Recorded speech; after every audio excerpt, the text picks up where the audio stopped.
Hello दोस्तों, मैं पुष्पेंद्र स्वागत करता हूं आपका इस वीडियो में। हम एनसीईआरटी कक्षा 10 के विज्ञान का पहला चैप्टर पढ़ रहे थे। हमने पिछली क्लास में जाना रासायनिक समीकरण क्या होते हैं और रासायनिक समीकरण लिखने के निर्देश क्या होते हैं। साथ ही हमने सीखा रासायनिक समीकरणों को संतुलित कैसे किया जाता है और हमने जाना रासायनिक अभिक्रियाएं कितने प्रकार की होती हैं। तो आज इस क्लास में हम उन्हीं रासायनिक अभिक्रियाओं को बारी बारी से पढ़ने वाले हैं। तो उनमें सबसे पहली रासायनिक अभिक्रिया थी संयोजन अभिक्रिया। अब संयोजन अभिक्रिया क्या होती है? इसमें एक या एक से अधिक अभिकारक जुड़कर एक नए उत्पाद का निर्माण करते हैं, उसे ही संयोजन अभिक्रिया कहते हैं। आप हेडिंग डालिए संयोजन अभिक्रिया।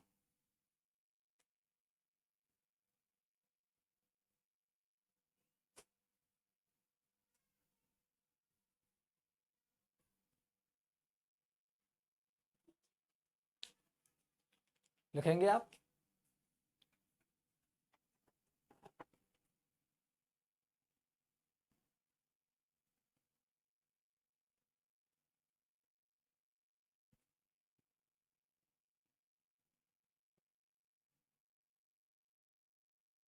जैसा मैंने आपको बताया, इस अभिक्रिया में एक या एक से अधिक अभिकारक मिलकर एकल उत्पाद का या एक उत्पाद का निर्माण करते हैं, संयोजन अभिक्रिया कहलाती है। तो आप इसके एक दो एग्जाम्पल देखो। सबसे संयोजन यानी संयोग। संयोग का मतलब होता है जुड़ना, यानी एक से अधिक उत्पाद आपस में जुड़ रहे हैं और वो जुड़ करके एक नए उत्पाद का निर्माण कर रहे हैं। जैसे आप एग्जाम्पल देख सकते हैं।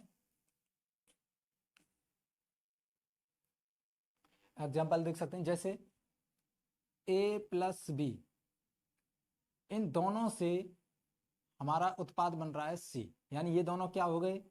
अभिकारक। और ये हमारा क्या हो गया? उत्पाद।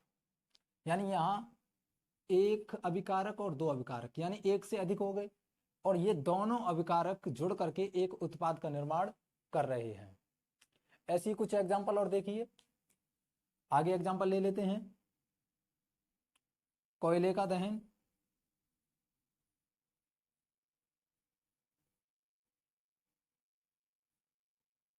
जब कार्बन ऑक्सीजन की उपस्थिति में जलता है तो कार्बन डाइऑक्साइड गैस बनाता है। यानी कार्बन डाइऑक्साइड गैस बनाने के लिए हमें कार्बन और ऑक्सीजन की जरूरत पड़ती है। एक और एग्जांपल देखिए।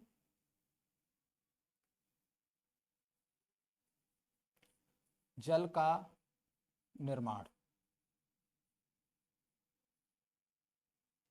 यहां पर हाइड्रोजन और ऑक्सीजन मिलकर के जल का निर्माण करते हैं और इसे बैलेंस करेंगे तो यहाँ 2 हो जाएगा, यहाँ भी 2 हो जाएगा, ये बैलेंस हो जाएगा। यानी हाइड्रोजन और ऑक्सीजन दोनों मिलकर के जल का निर्माण करते हैं।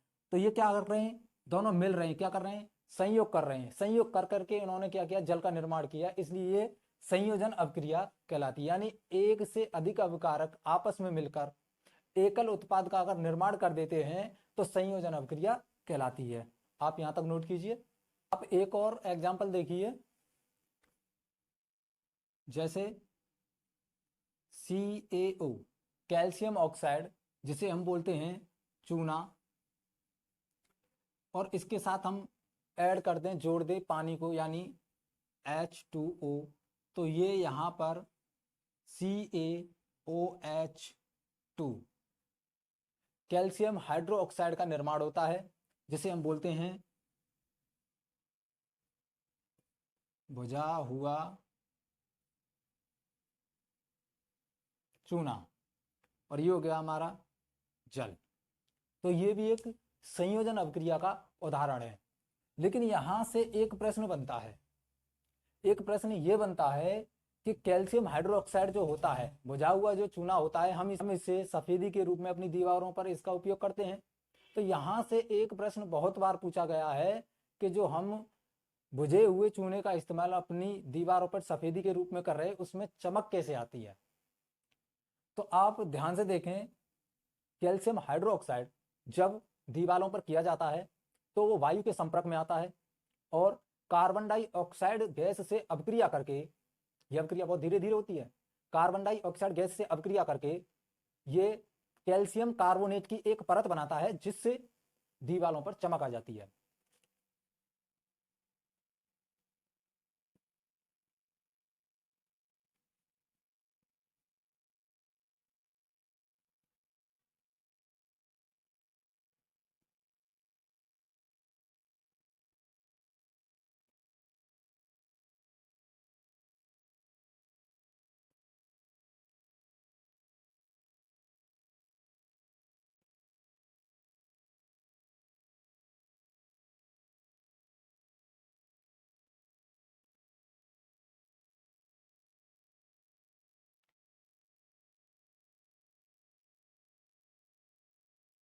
किसके साथ कर रहा है, किसके साथ अभिक्रिया कर रहा है? कार्बन डाइऑक्साइड के साथ, वायु में उपस्थित कार्बन डाइऑक्साइड गैस के साथ ये अभिक्रिया कर रहा है। और किसका निर्माण कर रहा है? CaCO3, calcium carbonate. Calcium carbonate का निर्माण होता है और जो जल होता है वो यहां से आउट हो जाता है, वाष्प बनकर उड़ जाता है। तो आप इसे भी ध्यान रखेंगे। ये हो गया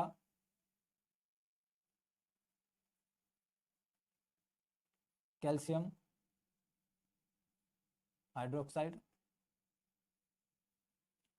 प्लस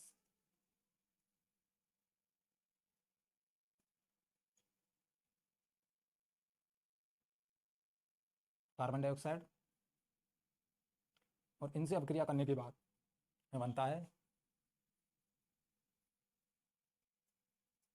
कैल्शियम कार्बोनेट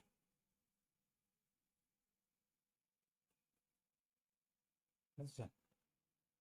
आगे इसी में हम पढ़ेंगे उत्सर्जन अभिक्रिया। ये उत्सर्जन अभिक्रिया क्या होती है? ये भी एक संयोजन अभिक्रिया का ही पार्ट है। बस अंतर क्या है कि इसमें एक या एक से अधिक अवकारक मिलकर उत्पाद तो बनाते ही बनाते हैं, साथ ही ऊर्जा का भी उत्सर्जन करते हैं।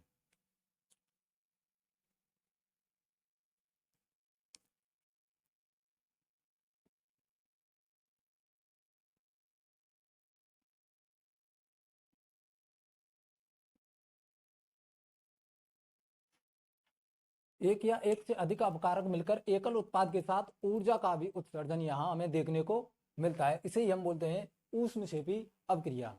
यहां से प्रश्न बहुत बार पूछा गया है, आपसे पूछ लिया जाता है श्वसन एक कैसी अभिक्रिया है? तो वो क्या है? एक ऊष्मक्षेपी अभिक्रिया है। उसका एग्जाम्पल देखेंगे वो क्यों है ऊष्मक्षेपी अभिक्रिया। अभी देखो, जैसे दो अभिकारक हो गए ए मेरे पास और इसके साथ हो गया बी, और इनका हमने रासायनिक अभिक्रिया कराई और हमें उत्पाद मिला सी, और इसके साथ हमको ऊर्जा और मिलेगी। बस ये अंतर है संयोजन अभिक्रिया और ऊष्मक्षेपी अभिक्रिया में। संयोजन अभिक्रिया का ही पार्ट है ऊष्मक्षेपी अभिक्रिया। आप एक एग्जांपल देख सकते हैं, जैसे C6H12O6 की अभिक्रिया यानी ग्लूकोज की अभिक्रिया अगर ऑक्सीजन से करा दी जाए तो कार्बन डाइऑक्साइड गैस प्लस जल भी प्राप्त हो रहा होता है और यहाँ से ऊर्जा भी हमें मिलती है, यानी ऊर्जा का उत्सर्जन भी होता है। अब इसे समझने के लिए, इस अभिक्रिया को समझने के लिए सबसे पहले हमको समझना होगा, ध्यान से देखिए, यह है आप मानव शरीर, और मानव शरीर कोशिकाओं से मिलकर बना है। तो हम लिखेंगे कोशिका, और कोशिका का ही एक कोशिकांग होता है, यानी कोशिका का एक अंग होता है जिसे हम बोलते हैं माइटोकॉन्ड्रिया।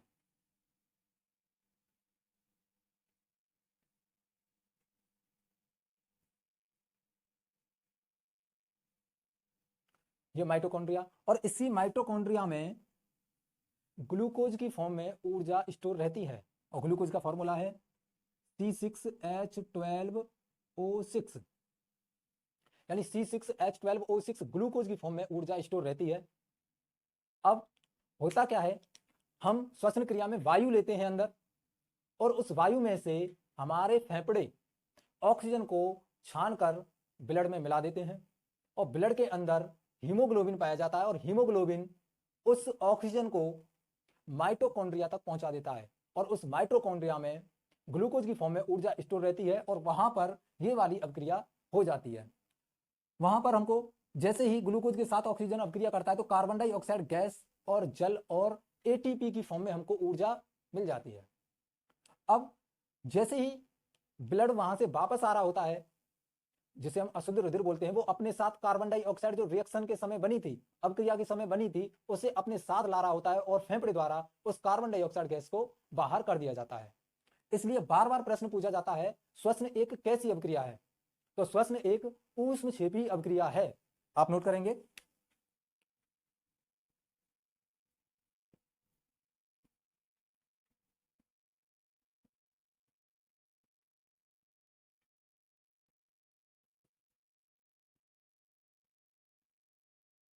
आप यहां तक नोट कीजिए। आगे पढ़ेंगे हम वियोजन या अपघटन अभिक्रिया। तो आप हेडिंग डालेंगे वियोजन या अपघटन अभिक्रिया।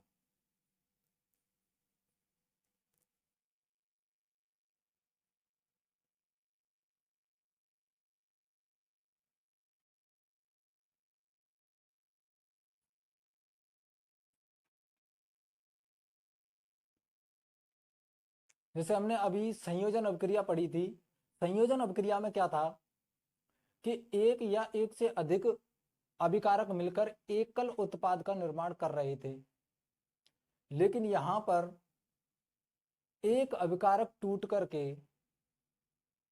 दो उत्पादकों का निर्माण करेगा।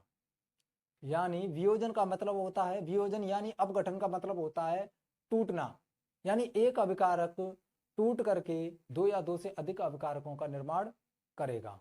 जैसे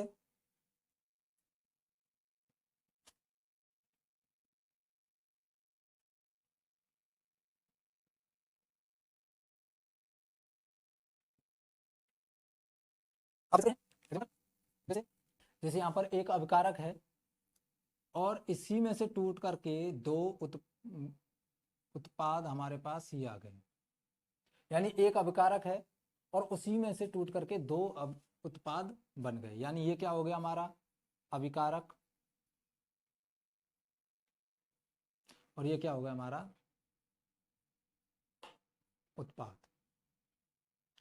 आप एक दो एग्जांपल और देखिए।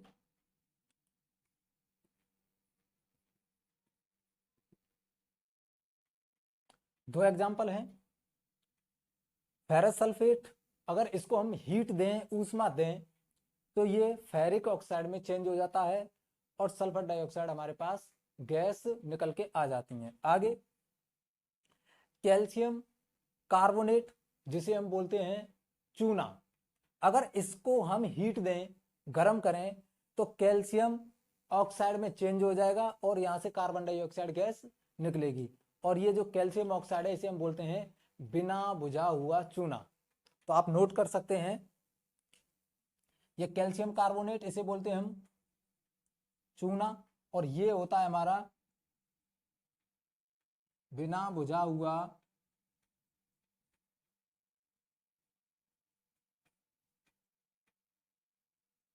चूना।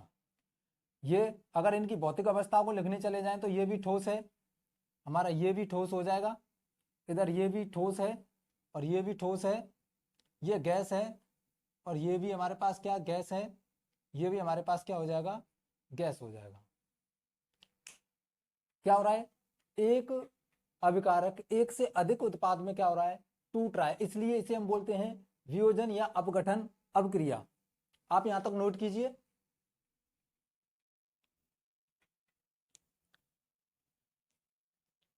वियोजन अभिक्रिया के अंतर्गत कई प्रकार की अभिक्रियाएं होती हैं, जैसे विद्युत अपघटन हो गया, ऊष्मा वियोजन हो गया, प्रकाश वियोजन हो गया, ये और हम पढ़ लेते हैं।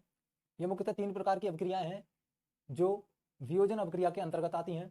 हमने अभी पिछले एग्जाम्पल जो देखे हैं वो ऊष्मा वियोजन पर आधारित थे। जैसे ही हम किसी एक अभिकारक को ऊष्मा देते हैं और उस ऊष्मा के द्वारा अभिकारक टूट करके एक या एक से अधिक उत्पाद को बना देता है, तो ये ऊष्मीय वियोजन कहलाता है। आप लिखेंगे पहला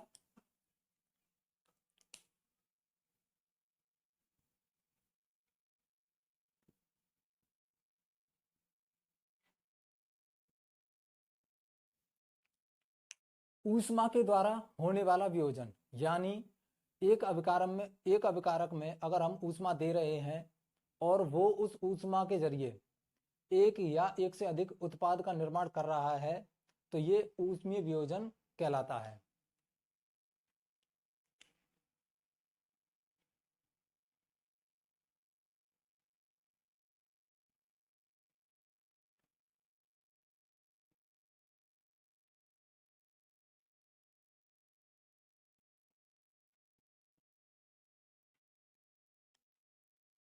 आगे है इसमें विद्युत वियोजन, इसको नंबर 1 डाल लीजिए आप।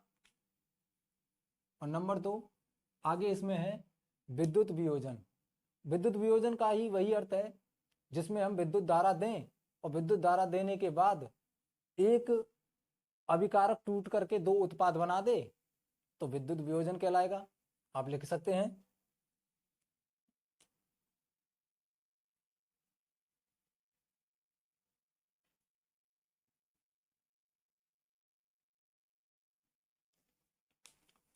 विद्युत धारा के कारण होने वाला वियोजन विद्युत वियोजन कहलाता है।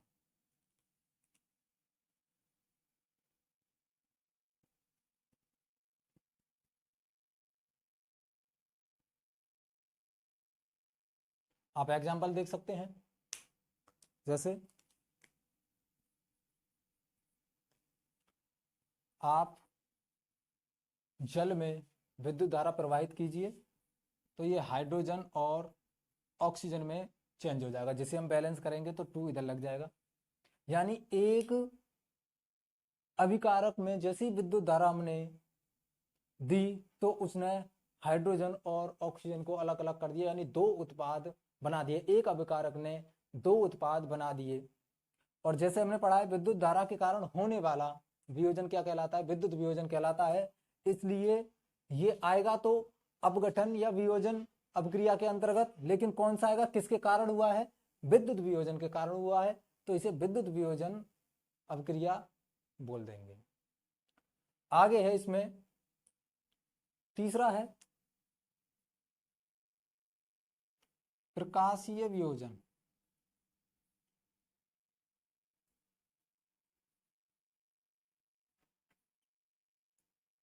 वही प्रकाश की उपस्थिति में होने वाला वियोजन प्रकाशीय वियोजन कहलाता है।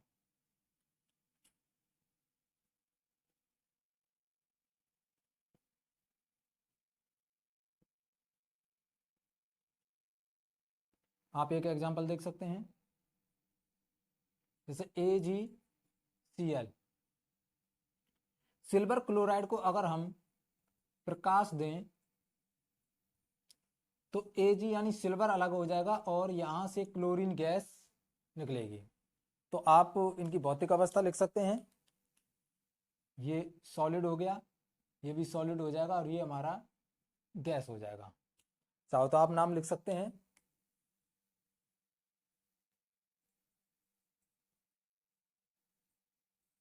सिल्वर क्लोराइड, यहां बचेगा सिल्वर और ये हमारा हो जाएगा क्लोरीन गैस, ये हमारी हो जाएगी क्लोरीन गैस। और इसे बैलेंस करेंगे तो यहाँ 2 हो जाएगा, यहाँ भी 2 हो जाएगा, ये बैलेंस हो जाएगी। तो आपने देखा प्रकाश वियोजन यानी प्रकाश की उपस्थिति में होने वाला वियोजन प्रकाश वियोजन कहलाता है। आज इस क्लास में इतना ही रखते हैं। कल अगली क्लास में हम जितनी भी बची अपक्रियाएं हैं, अभी हमारे पास संयोजन हो गई, वियोजन होगी, अभी विस्थापन अपक्रिया बची है और द्विविस्थापन अपक्रिया बची है, अपचयन और उपचयन जिसको हम रेडॉक्स अपक्रिया भी बोल देते हैं, ये बची हैं। कल की क्लास में हम इनको कंप्लीट कर लेंगे। तो आज के लिए इतना ही।